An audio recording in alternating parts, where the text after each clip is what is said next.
안녕하세요. 차블휘입니다. 오늘은 명제 논리를 배워보는 시간을 가질 건데요. 현재 우리가 림포로 하는 정리 증명의 교재 3장을 읽어야 합니다. 교재 3장에 나와 있는 내용이 뭔지 한번 볼게요. 교재 3장을 보시면 명제와 증명이라는 제목이 나와 있습니다. 여기에서 드디어 우리가 명제 논리를 배우는 것이죠. 잠시만요. 예, 치지직으로 지금 라이브 방송을 시작했습니다. 이 장에서 우리가 명제를 유형으로 본다는 게 무슨 관점인지를 배울 것이고, 그 다음에 이걸 바탕으로 각 명제의 증명을 작성하는 방법도 배워요. 여기까지는 좋은데, 지금 이 방송을 보시는 제 멘티 분들과 그리고 다른 분들이 명제 논리를 다 이미 알고 있는 게 아니기 때문에 그래서 그거부터 설명드려야 합니다. 명제 논리가 뭐인지 설명을 먼저 드려야 하는데 오늘은 그거를 하기 위해서 제가 미리 만들어 놓은 학습 자료 중 보충 학습 자료를 살펴볼 거예요. 그거부터 먼저 하겠습니다.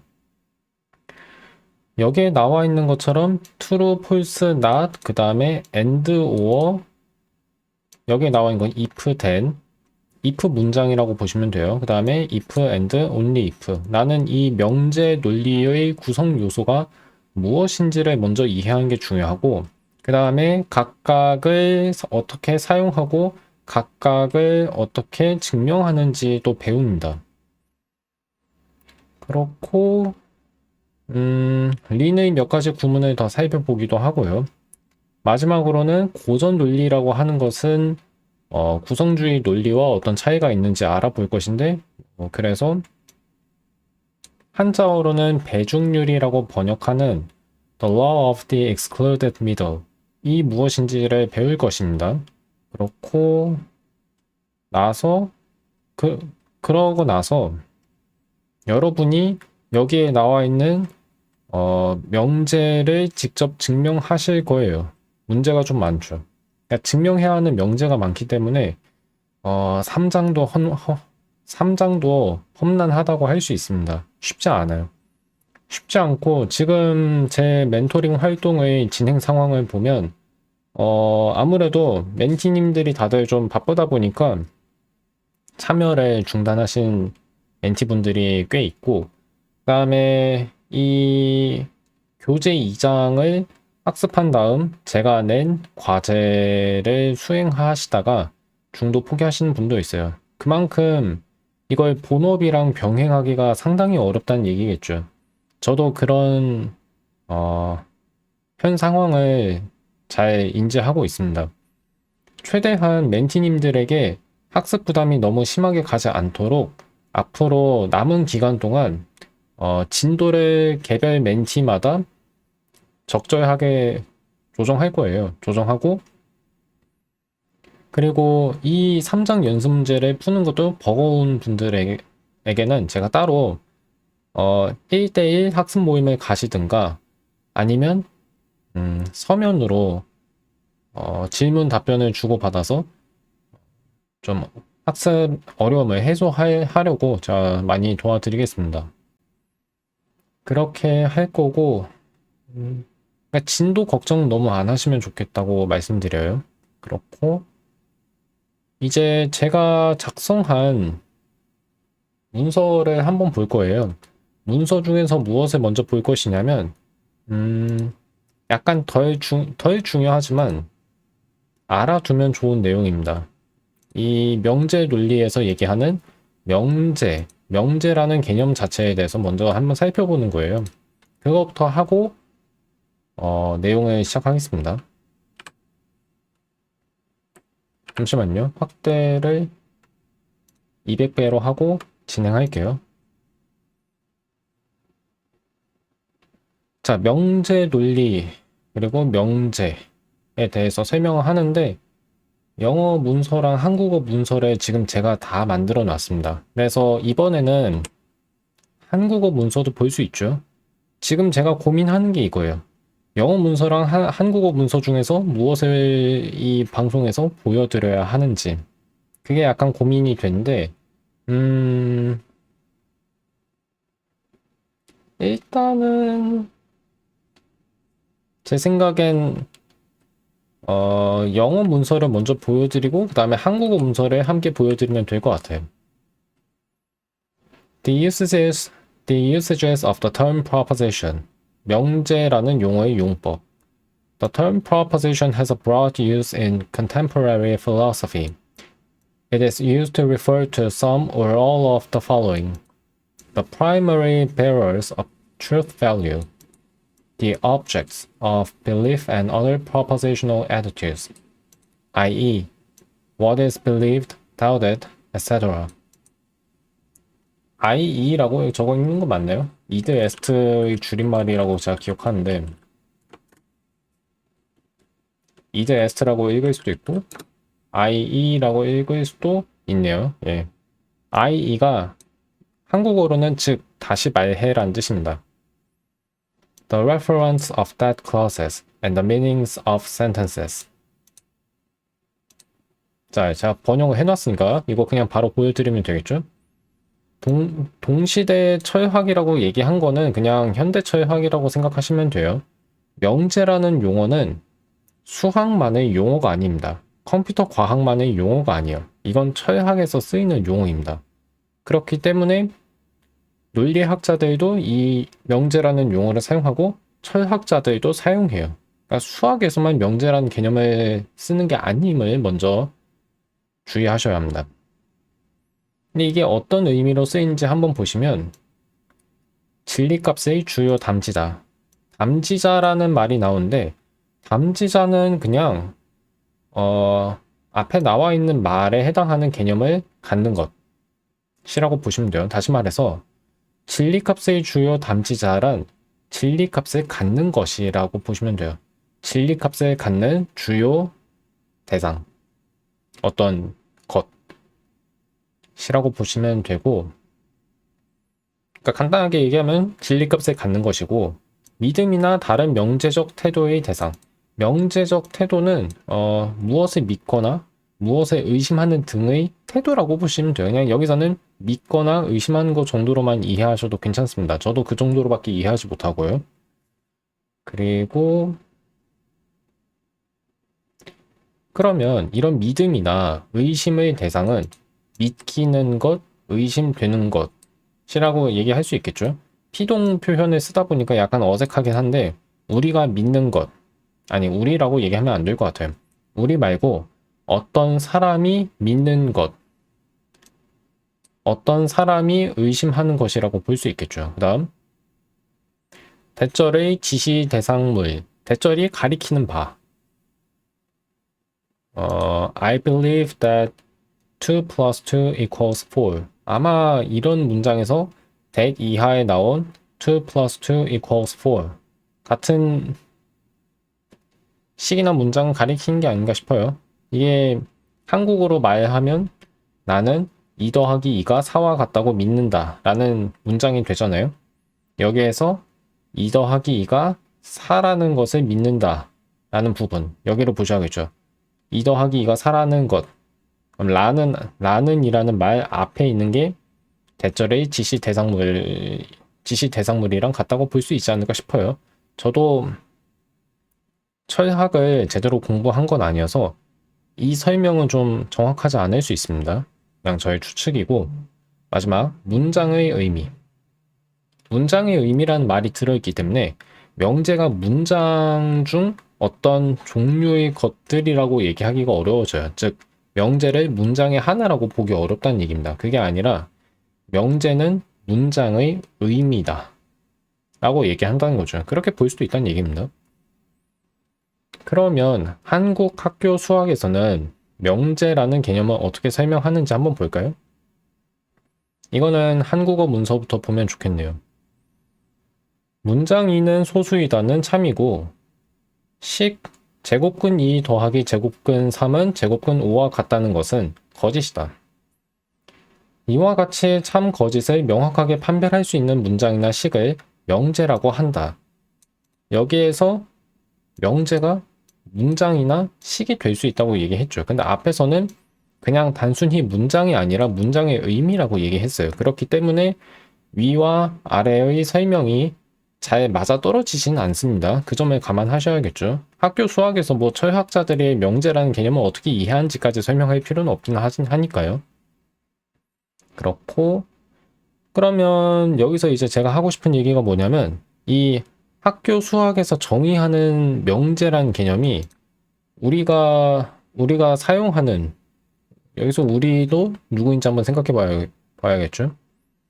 여기서 방금 제가 얘기한 우리는 사실 우리가 아니라 철학자겠죠. 저는 철학자가 아니고, 그리고 여러분 중에 철학자가 있을 수는 있겠지만, 아닌 분들도 지금 이 방송을 보실 수도 있잖아요. 그러니까 동시대 철학자들은 명제라는 개념을 우리나라 학교 수학에서 가르치는 바와 다르게 이해한다고 봐야겠다는 얘기입니다. 제가 그 얘기를 하기 위해서 두 가지 예를 들었어요. 첫째, 문장 차불휘는 자기 자신을 사랑한다는 명제인가? 차불휘가 저주. 그 다음에 골드바흐의 추측은 명제인가? 이 골드바흐의 추측이라는 수학 분야에서의 추측이 있습니다. 그렇고 이 두 예를 통해서 다음과 같은 결론을 제가 내려고 해요. 한국 고등학교 수학에서 명제 용어가 쓰이는 방법이 동시대 철학에서의 용법이나 닌 같은 상호작용 정리증명기에서의 용법과 일치한다고 생각하지 않습니다. 그러니까 다르다는 얘기예요. 아, 이 명제랑 저 명제랑 좀 다른 것 같다. 그 얘기하는 겁니다. 그렇고, 그럼 왜 제가 그렇게 생각하는지 여기서 한번 보겠습니다. 우선 차불휘는 자기 자신을 사랑한다라는 문장은 참과 거짓을 명확하게 판별할 수 있는지 생각해 봐야겠죠. 근데 이 명확하게 판별한다는 게 무슨 의미인지가 사실 좀 알기 어려워요. 근데 교재나 참고서에서 설명하는 바를 보시면 뭔가 예를 들어 볼까요? 차불휘는 아름답다 라는 문장에서 아름답다라는 말이 나올 때 차불휘 말고 아프로디테라는 예를 쓸까 말까 고민을 잠깐 했어요. 예. 아름답다라는 이 표현의 참 거짓을 명확하게 판별할 수 없다고 그 한국 학교 수학에서는 간주하죠. 이와 마찬가지로 사랑한다라는 표현 또한 참과 거짓을 명확하게 판별할 수 없을 거라고 학교 수학에서는 설명할 겁니다. 그러니까 간단하게 얘기하면 주관적인 표현은 참 거짓을 명확하게 판별할 수 없다고 보는 거예요. 근데 뭐가 문제냐면 앞에서 제가 언급한 스탠퍼드 철학 백과사전의 인용문을 다시 한번 보시면 그 제가 인용한 항목이 그 백과사전의 명제라는 제목의 항목이에요. 거기에 나온 여러 가지 뭐 예 중에서 이런 예가 있습니다. 예를 들어 A가 B를 사랑한다는 명제가 보세요. A가 B를 사랑한다는 명제. 그러니까 이것 자체가 명제라고 지금 보고 있는 거죠. 이게 명제라고 인정하지 않으면 A가 B를 사랑한다는 명제라는 표현을 쓰지 않았겠죠. 그죠? 순서 세짝. 이거는 트리플, 오더드 트리플, 월더드 트리플의 한국어 번역입니다. 순서 세짝 사랑함 A, B라면 B가 A를 사랑한다는 명제는 순서 세쌍이라고 해도 되고 여기서는 순서 세짝이라고 번역했죠. 사랑함 BA가 될 것이다. 보니까 여기 2라고 번역을 했네요. 이거 고쳐야겠네요, 나중에. 사랑함 BA가 될 것이고, 이 두 명제는 별개이다. 그러니까 이 문장 자체가 하고 싶은 얘기는 A가 B를 사랑한다는 명제는 B가 A를 사랑한다는 명제와 다른 것 같다고 얘기하는 건데, 제가 여기에서 주목하는 바는 A가 B를 사랑한다라는 꼴의 문장을 명제로 보고 있다는 거죠. 정확하게 얘기하면 그런 문장의 의미가 명제라고 지금 이 백과사전 항목의 저자들은 생각하고 있다는 얘기입니다. 그러니까 고등학교 수학이랑 이 명제 개념이 맞아떨어지지 않죠. 일치가 하지 않습니다. 불일치하고 있다는 얘기예요. 그래서 또 하나 예를 볼까요? 메리가 존의 사랑을 받는다는 명제랑 존이 메리를 사랑한다는 명제는 서로 다른가? 아니면 같은가? 라는 물음이 있습니다. 그러면 메리가 존의 사랑을 받는다라는 문장의 의미 또한 명제일 수가 있는 거죠. 명제일 수가 있는 겁니다. 그러다 보니까 학교 수학에서는 명확하게 참거짓을 판별할 수 있는 문장이나 식만 명제라고 했지만 현대 철학에서는 그 문장이나 식 안에 어떤 주관적인 표현, 어떤 미적 가치에 대한 표현이라든가 윤리적인 판단이라든가 아니면 어떤 주관적인 표현이 들어왔다고 하더라도 반드시 그걸 명제가 아니라고 단언하지는 않는 것 같습니다. 적어도 스탠퍼드 철학 백과사전에서는 저자들이 그렇게 서술한 것 같아요. 다음, 골드바흐의 추측은 명제인가? 이 추측은 이보다 큰 모든 짝수가 두 소수의 합이라는 진술을 가지고 있습니다. 이 추측이 하는 말이 그 뜻이에요. 근데 2024년 현재 우리는 아직 이 추측의 참 거짓을 모릅니다. 그러니까 이게 참인지 아닌지 모른다는 거죠. 그렇기 때문에 이것은 아직 명제라고 얘기할 수 없을 건데 뭐가 문제냐면 수학자들은 어떤 추측, 어떤 가설이 어느 시점 이전까지는 명제가 아니고 그것이 증명되거나 반증되고 나서야 그런 추측과 가설이 명제라고 여기지 않아요. 그러니까 무슨 어떤 시점에 따라서 이 진술이 명제가 되는지 아닌지가 달라진다고 보지 않을 거예요. 그렇게 얘기하는 수학자들은 사실 본 적이 없고 애초에 그런 얘기를 안 해요. 왜냐하면 그런 데 관심이 있을 이유가 없으니까. 그냥 추측은 추측이고 가설은 가설이에요. 그게 참인지 거짓인지 증명하는 게 목표인 거죠. 아니면 또 다른 방법도 있다고 알고 있지만 제가 거기까지는 자세히 말씀드리기가 어려운 것 같아요. 저도 잘 몰라서. 그렇다 보니까 한국 학교 수학에서는 이게 명제라고 얘기를 하기 어렵다는 게 좀 문제가 됩니다. 게다가 지금 저는 여러분에게 린을 가르치고 있잖아요. 린 정리 증명기를 사용하는 방법을 알려드리고 있습니다. 그 린에서는 여기에 나와 있는 코드에서 살펴볼 수 있듯이 그냥 그 골드바흐 추측을 프롭이라고 하는 유형 세계 안의 상수로 정의할 수 있어요. 이게 뭔 뜻이냐면 어떤 게 프롭 안에 있으면 그게 개별 명제란 얘기잖아요. 그러니까 골드바흐 추측이라는 이름의 개별 명제를 다음과 같이 정의할 수 있다는 겁니다. 정의한다고 했지 제가 증명한다고 얘기 안 했어요. 그러니까 이 진술만 쓴 거예요. 그 진술이 참인지 거짓인지를 증명한 게 아니라 그 진술의 이름을 붙인 겁니다. 진술의 이름을 붙인 거예요.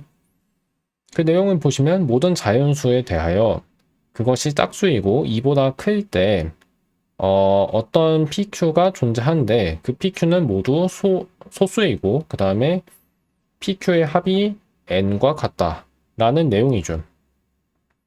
골드바흐 추측을 잘 형식화했다고 얘기할 수 있습니다. 이런 게 형식화예요. 그러니까 어떤 진술을 자연 언어에서 린이나 아니면 다른 컴퓨터 언어 또는 컴퓨터 언어는 아니지만 어떤 형식적으로 만들어진 언어로 다시 표현하는 일을 형식화라고 얘기합니다. 형식화가 잘 되어 있죠? 한번 확인해 볼까요, 이거?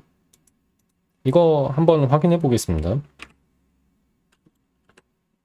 자, 써놨고, 자, 그 다음에 골드 바흐 컨젝처라고 제가 이름을 적어 놓고 이것의 정보를 인쇄하니까 아래를 보시면 이게 이것의 정의가 나와 있고 그 다음에 그것이 어떤 진술인지 설명하는 부분이 있죠. 이거 명제인지 확인해 볼까요?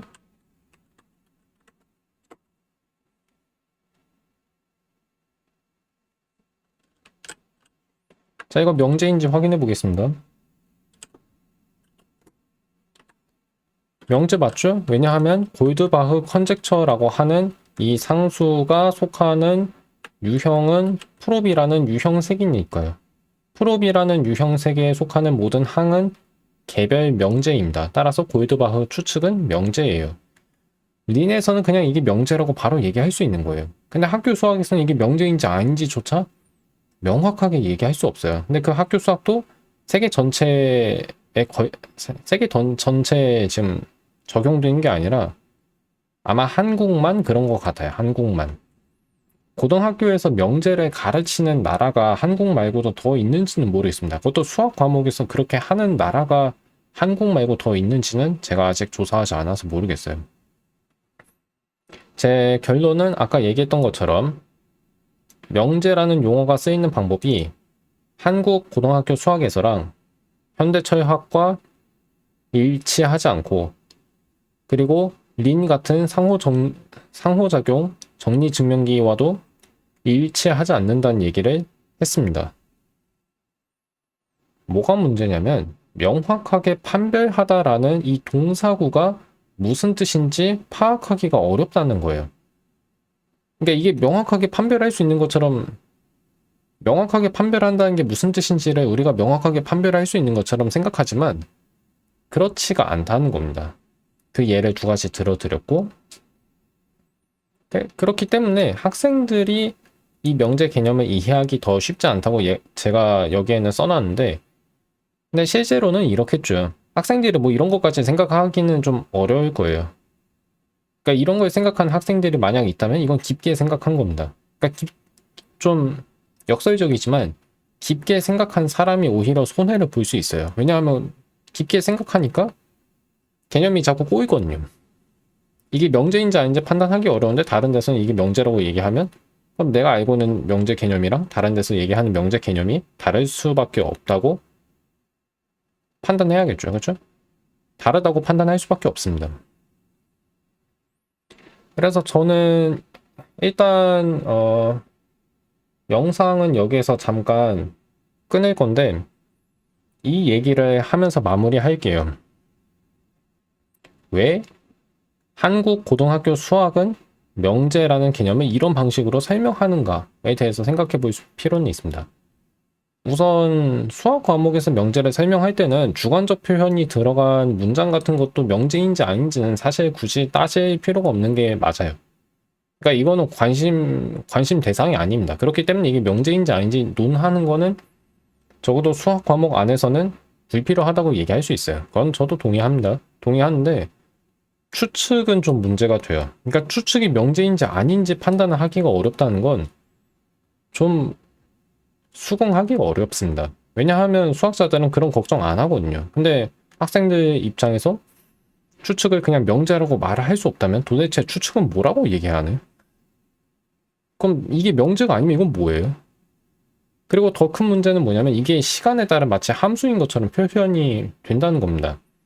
2025년에 누가 갑자기 골드바흐의 추측을 증명한다면 그제서야 이게 명제가 되는 거예요? 그럼 명제는 어느 시점 이후에야 명제로 바뀔 수 있는 그런 경우도 있다는 건가요? 그러니까 이런 설명 자체가 좀 뭔가 저는 좀 말이 안 된다고 봅니다.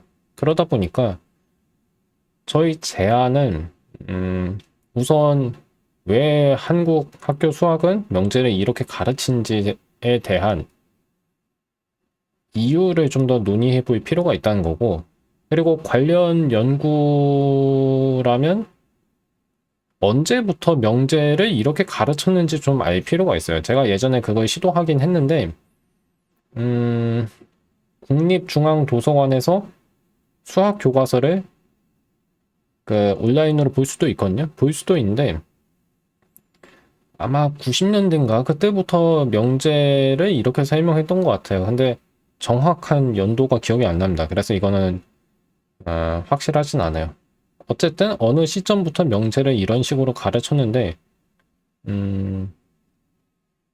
왜인지 알기는 어려울 것 같아요. 그냥 그렇게 가르쳤다는 것만 알 수 있지. 일단 그것까지 얘기해야 하고, 그러면 대안이 무엇인가도 생각해 봐야 하는데, 글쎄요, 저는 두 가지가 좋은 것 같아요. 진리값의 주요 담지자. 여기서 담지자라는 말이 좀 어려우니까 이게 그냥 갖는다는 의미로 보시면 돼요. 진리값에 갖는 것이라고 일단 첫 번째로 설명하고 두 번째로 문장의 의미. 근데 여기서 얘기하는 문장은 아무 문장이 아니라 아마 몇몇 평서문의 의미일 거예요. 평서문. 의문문, 평서문, 명령문 중 평서문. 그래서 저 두 가지를 바탕으로 명제 개념을 수학에서도 설명해도 나쁠 건 없을 것 같습니다. 다만 철학에서와 달리 학교 수학에서는 문장과 진술과 명제를 그렇게 엄격하게 구별할 필요는 없을 것 같아요. 저도 이거 그냥 섞어서 쓰거든요. 이 용어들 다 그냥 바꿔 씁니다. 같은 자리에 있는 말로 쓸 수 있다고 저는 은연중에 그렇게 얘기를 하고 있거든요. 글도 그렇게 쓰고. 그러니까 명제, 문장, 진술이라는 세 가지 용어를 엄격하게 구별할 필요는 없어 보여요. 그건 철학에서 해야지 수학에서까지 그렇게 할 필요는 없을 것 같습니다. 다만 이건 확실하게 빠지는 게 나을 것 같아요. 명확하게 판별할 수 있는 이란 표현은 그냥 좀 빼는 게 나은 것 같습니다. 이게 오히려 개념을 이해하기 어렵게 만들거나 아니면 개념을 더 좀 의문스럽게 만들어요. 고이드바흐 추측이 명제인지 아닌지 판단하기 어렵게 만듭니다. 명확하게 판별할 수 있는 이란 표현을 빼는 게 나은 것 같다는 게 제 생각입니다. 여기에 대한 수학교육학적 연구가 아마 있을 수도 있고 뭐 아직은 없을 수도 있는데 혹시라도 이 영상을 보시는 분이 거기에 관심을 갖고 계신다면 저한테도 한번 얘기를 해주시면 좋을 것 같아요. 네.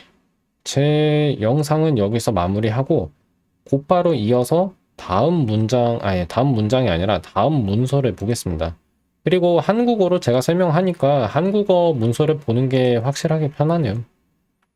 영어 문서를 봐야 하면 영어 문서도 보겠지만 아마 한국어 문서를 더 집중해서 볼 것 같습니다. 지금 이 영상은 여기서 마무리할게요. 영상을 실시간으로 봐주신 분들 그리고 나중에 유튜브에서 보시는 분들 모두 감사합니다. 여기서 마무리할게요.